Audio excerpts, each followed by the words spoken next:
अरे का हो मोदी चचा और योगी दोनों जने छुप छुप के खेते में पार्टी करत हुआ।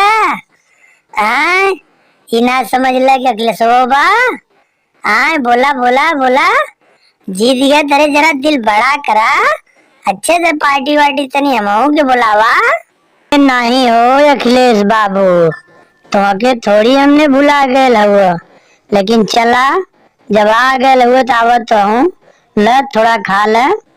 अरे यार, जानत हुआ चुनाव में रैली रैली भाग दौड़ करत करत कभी पेट भर के खाना ना खेले। आज फुर्सत में मिलल हो, हम दोनों लोग बोले चला जरा एकदम आराम से बैठ के खाल जाई, बिना केहू के बताए। आवा अखिलेश, सही कहत हूँ मोदी चचा। अब तू तो भैया हमेशा दूध घी दही खाए हुआ, और हम ठहरे सन्यासी आदमी। अब मोदी चचा तो जानत है कजुए की रोटी और मशरूम की भाजी खा लेन, लेकिन आवा जब चचा खाते हैं तो तुम बैठ के में खा जाओ, रूखा सूखा बाबा के तरफ से।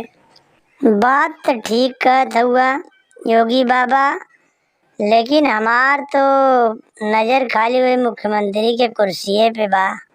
इतवार खाना होना कुछ में निक ना लगत हो, लेकिन बुलावत है, चला दो रोटी खाए लेते ही। ठीक बा, ठीक।